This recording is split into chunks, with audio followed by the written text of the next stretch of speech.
president can do about it.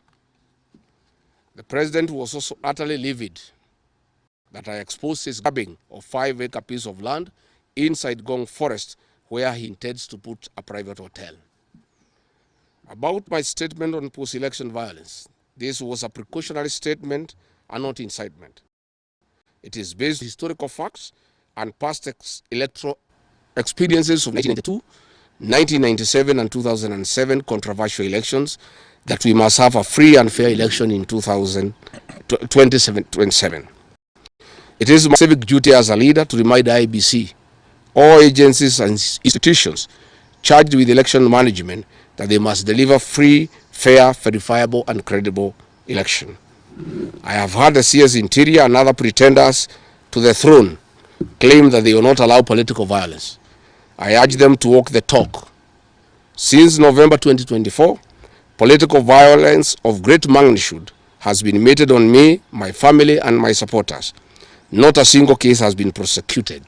For instance, on 28th November 2024, at a solemn funeral service in Limuru, Kiambu County, I was attacked by organized criminal gangs and a police escort. On 28th December 2024, in Shamata, Nyandarua, an inspector of police flanked by criminal gangs threw tear gas canisters at me. On 23rd March 2025, at ACK St. Peter's Cathedral in Nyeri, my convoy was attacked at a church compound by a known criminal gang and a police escort. On 29th March 2025 in Naivasha town, we were attacked by the police. On 6th April 2025, at a church service in Mwik, PCA, hooded goons attacked us inside the church.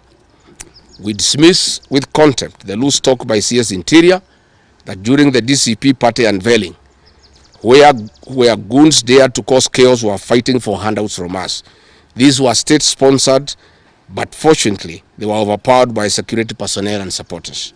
The CS has given instructions that instead of arresting the said goons, they disarm my security personnel to give goons free access to me and my supporters in future occasions.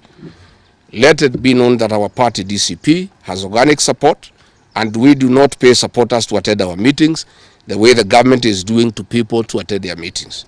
Finally, let me assure the planners of this violence that you will not stop the cause of the people of Kenya. The one-term movement and the DCP party popularity will not be stopped and will not be slowed down. The cause to liberate Kenya is not about regarding Gachagua. All the leaders with me, wasting time and resources to stop me is a zero-sum game. The people of the Republic of Kenya have said that lies must stop, roads must be built, corruption must stop, abductions and extrajudicial killings must stop, education and health systems must work. They are some of the things that are making the people of Kenya restless. We are putting our supporters on high alert that they have the right to express their frustrations if injustice is meted on us. My supporters and I will not be cowed or intimidated by the use of the criminal justice system to manage politics. The drama of waylaying us on roads should be stopped. If the government knows that I have committed a crime known under the laws of Kenya and identified in the penal code, they know all my homes. And I'm here. They know my manyora home. They don't need to waylay me on the road. Let them just come here, and if we have committed a crime, they can come and arrest me and take whatever action that they want to take. That is the end of the statement. Iko swali? Yes.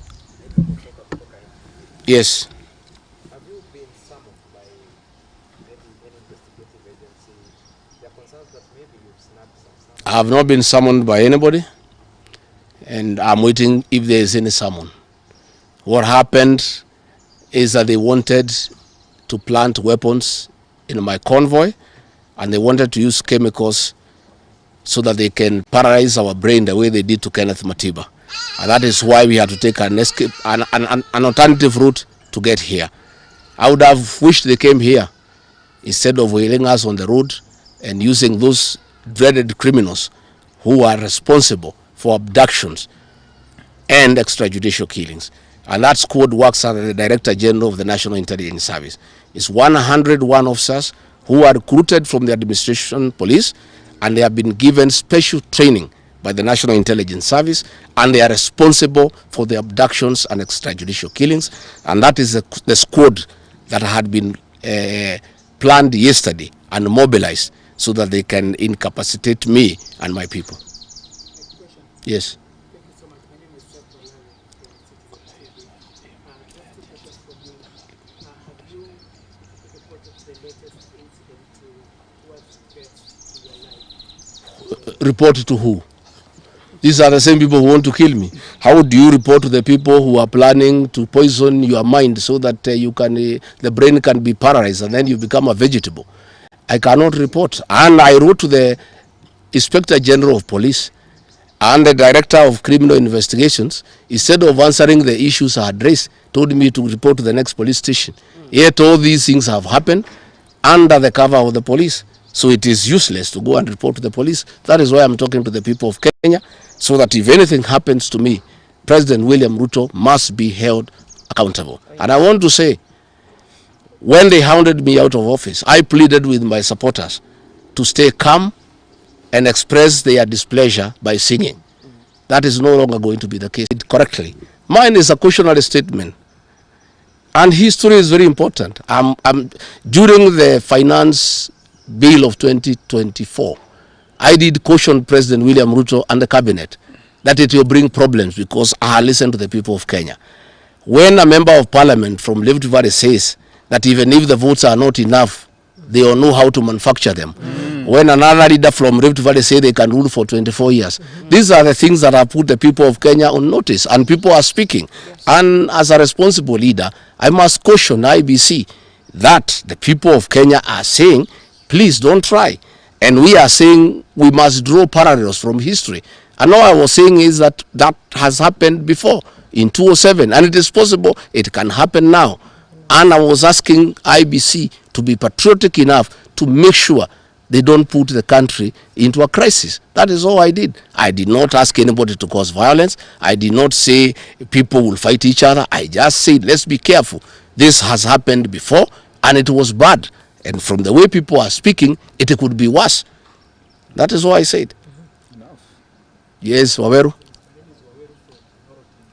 On allegations of him, could you or any members of your security detail be armed beyond what security officers would return to as normal? No, I am a licensed firearm holder. I've been licensed as a firearm holder from 1995. Officers who helped me are licensed firearm holders within the provisions of the law. We don't carry any illegal weapons. In this country, civilians are allowed to have firearms. And since the government withdrew security around me, and there has been so many attacks against me, it was my responsibility to put up a team of civilian firearm holders to escort me around. And there is nothing that is illegal, and there is nothing that is wrong. Tumesikizana? Asanteni sana.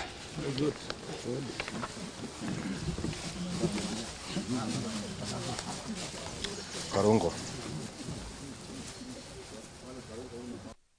The president can do